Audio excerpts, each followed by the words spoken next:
Last week ਦੇ ਨਾਲੋਂ ਇਸ ਵੀਕ ਦੇ ਵਿੱਚ ਰੇਟਸ ਵਗੈਰਾ ਨੂੰ ਲੈ ਕੇ ਕੀ ਜਿਹੜੀ ਸਥਿਤੀ ਜਿਹੜੀ ਉਹ ਚੱਲ ਰਹੀ ਆ, ਖਬਰਾਂ ਇਹ ਜਿਹੜੀਆਂ ਕਾਫੀ ਆ ਰਹੀਆਂ, ਗੱਲਾਂ ਜਿਹੜੀਆਂ ਇਹ ਸੁਣਨ ਨੂੰ ਮਿਲ ਰਹੀਆਂ ਆ, ਖਾਸ ਕਰਕੇ ਆਪਣੇ ਜਿਹੜੀਆਂ ਟਰੱਕਿੰਗ ਕੰਪਨੀਜ਼ ਆ ਉਹਨਾਂ ਨੂੰ ਡਰਾਈਵਰਸ ਦੀ ਕਾਫੀ ਘਾਟ ਮਹਿਸੂਸ ਹੋ ਰਹੀ ਹੈ।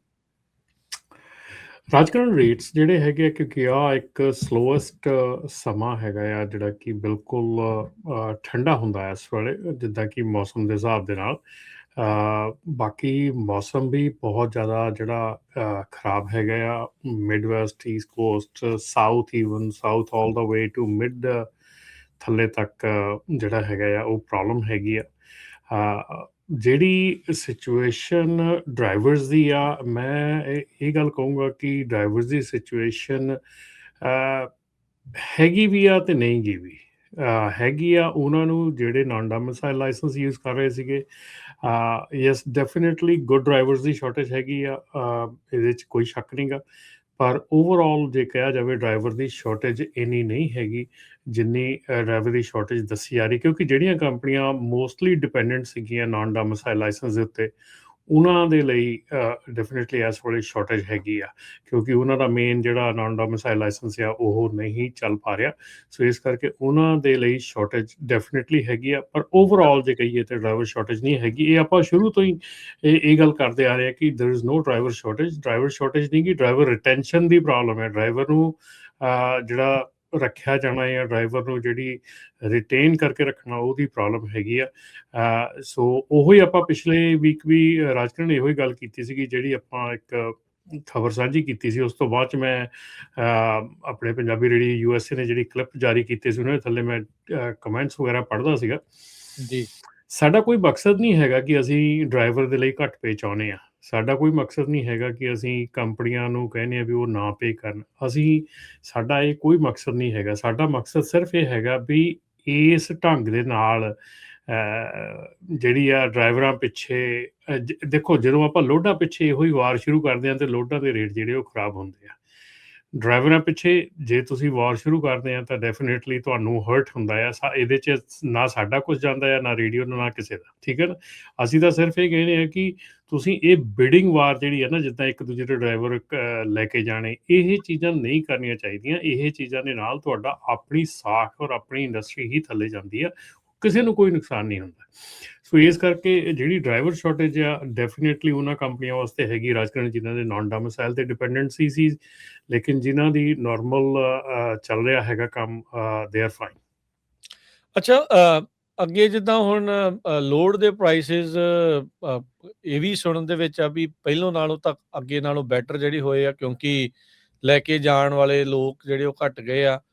ਕੀ ਉਹ ਲੋਕ ਐਡਜਸਟਮੈਂਟ ਕਰਕੇ ਕੰਪਨੀਜ਼ ਜਿਹੜੀਆਂ ਉਹ ਕਰ ਸਕਦੀਆਂ ਵੀ ਜਿੰਨੇ ਕੁ ਡਰਾਈਵਰ ਉਹਨਾਂ ਦੇ ਛੁੱਟ ਗਏ, ਜਿੰਨੇ ਕੁ ਜਿਹੜੇ ਉਹ ਹੈਗੇ ਆ, ਲੋਡ ਦੇ ਪ੍ਰਾਈਸ ਵਧਣ ਨਾਲ ਕੀ ਉਹਨਾਂ ਦਾ ਬੈਲੈਂਸ ਸ਼ੀਟ ਬਰਾਬਰ ਆ ਰਹੀ ਹੈ? ਕੁਛ ਇੱਦਾਂ ਦੀ ਸਿਚੁਏਸ਼ਨ ਹੈਗੀ ਆ, ਜਾਂ ਫਿਰ ਉਹਨਾਂ ਕੰਪਨੀਜ਼ ਨੂੰ ਕੀ ਤੁਸੀਂ ਕਹਿਣਾ ਚਾਹੁੰਦੇ ਆ ਵੀ ਕਿੱਦਾਂ ਬਿਜ਼ਨਸ ਦੇ ਐਂਗਲ ਤੋਂ ਜਿਹੜਾ ਉਹਨਾਂ ਨੂੰ ਦੇਖਣਾ ਚਾਹੀਦਾ ਹੁਣ ਅੱਗੇ?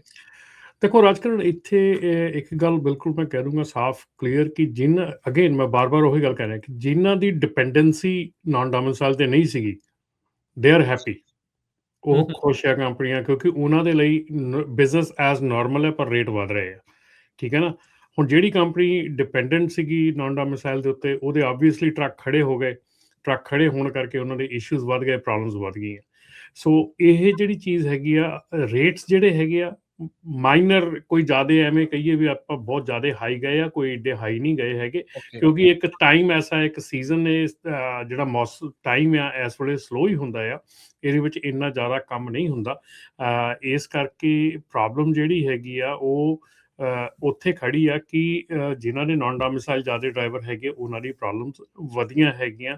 ਪ੍ਰੋਬਲਮਸ ਜਿਹੜੀਆਂ ਆ ਉਹ ਖੜੀਆਂ ਹੈਗੀਆਂ ਉਹਨਾਂ ਦੇ ਅੱਗੇ। ਅਤੇ ਜਿਹੜੇ ਹੁਣ ਕਈ ਚੀਜ਼ਾਂ ਜਿਹੜੀਆਂ ਹੈਗੀਆਂ ਉਹਨਾਂ ਦੇ ਵਿੱਚ ਇਹ ਜਿੱਦਾਂ ਹੁਣ ਰੂਲ ਐਂਡ ਰੈਗੂਲੇਸ਼ਨਸ ਆ ਰਹੇ ਆ, FMCSA ਵੱਲੋਂ ਸਟਿਲ ਡਿਫੈਂਡ ਕੀਤਾ ਜਾ ਰਿਹਾ ਆ ਫੋਰਨ ਡਰਾਈਵਰ ਲਾਇਸੈਂਸ ਲਈ, ਨਾਨ ਡੋਮਿਸਾਈਲ CDL ਲਈ, ਜਿਹੜੀਆਂ ਕੋਈ ਆਲਮੋਸਟ ਕਾਫੀ 17 ਸਟੇਟਸ ਹੈਗੀਆਂ ਜਿਨ੍ਹਾਂ ਨੇ ਆਰਗਿਊ ਕੀਤਾ ਹੈਗਾ, ਜਿਹਦੇ ਕਰਕੇ FMCSA ਨੂੰ ਇਹ ਸੁਣਨਾ ਪੈ ਰਿਹਾ ਕਿ ਜਿਹੜੇ ਉਹਨਾਂ ਦੇ ਡਾਟਾ ਕਲੈਕਸ਼ਨ ਹੈਗੀ ਆ ਜਿਹੜੀ ਵੀ ਉਹ ਦੇ ਰਹੇ ਹੈਗੇ ਆ ਇਸ ਕਿਸੇ ਵੀ ਨਾਨ ਡੋਮਿਸਾਈਲ ਦੇ ਲਈ ਨਾ ਇਸ਼ੂ ਕਰਨ ਦੇ ਲਈ ਜਿਹੜਾ ਡਾਟਾ ਦੇ ਰਹੇ ਹੈਗੇ ਉਹ ਕਰੈਕਟ ਨਹੀਂ ਹੈਗਾ, ਉਹਨਾਂ ਨੇ ਸਹੀ ਡਾਟਾ ਕਲੈਕਟ ਨਹੀਂ ਕੀਤਾ ਹੈਗਾ। ਸੋ ਉਹ ਜਿਹੜੀ ਹੈਗੀ ਆ ਇੰਟਰਮ ਫਾਈਨਲ ਰੂਲ ਨੂੰ ਜਿਹੜੀ ਆ ਸਪਟੈਂਬਰ ਦੇ ਵਿੱਚ ਇਸ਼ੂ ਕੀਤਾ ਸੀ, ਉਹਨੂੰ ਚੈਲੰਜ ਹੋਇਆ ਹੈਗਾ।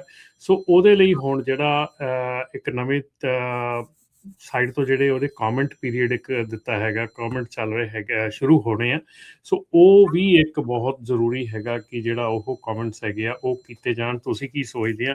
ਕਿਉਂਕਿ ਕਾਫੀ ਜਿਹੜਾ ਇਸ ਵੇਲੇ ਜੱਦੋਜਹਿਦ ਚੱਲ ਰਹੀ ਹੈ ਦੋਨੋਂ ਪਾਸਿਆਂ ਦੇ ਨਾਲ, ਕਾਫੀ ਜਿਹੜੀ ਇਸ ਵੇਲੇ ਇਸ਼ੂਜ਼ ਚੱਲ ਰਹੇ ਹੈਗੇ ਆ। ਇਸ ਵੇਲੇ ਇਹ ਵੀ ਸੁਣਨ 'ਚ ਆ ਰਿਹਾ ਹੈਗਾ ਕਿ ਸ਼ਾਇਦ ਕੈਲੀਫੋਰਨੀਆ ਦੀ ਜਿਹੜੀ CDL ਅਥਾਰਟੀ ਆ ਉਹ ਰਿਵੋਕ ਹੋ ਜਾਵੇ, ਕਿ CDL ਇਸ਼ੂ ਹੀ ਨਾ ਕਰ ਸਕਣ। ਸੋ ਇਹਦੇ ਨਾਲ ਨਾ ਕਿ ਨਾਨ ਡੋਮਿਸਾਈਲ ਬਲਕਿ ਰੈਗੂਲਰ ਜਿਹੜੇ ਲੋਕੀ ਹੈਗੇ ਆ ਉਹ ਵੀ ਇਫੈਕਟ ਹੋਣਗੇ। ਸੋ ਇਸ ਵੇਲੇ ਸਿਚੁਏਸ਼ਨ ਜਿਹੜੀ ਆ ਉਹ ਕਾਫੀ ਜਿਹੜੀ ਆ ਨਾਜ਼ੁਕ ਬਣੀ ਹੋਈ ਆ ਗਵਰਨਮੈਂਟ ਦੇ ਨਾਲ ਤੇ ਟਰੱਕਿੰਗ ਇੰਡਸਟਰੀ ਨਾਲ। ਜੀ।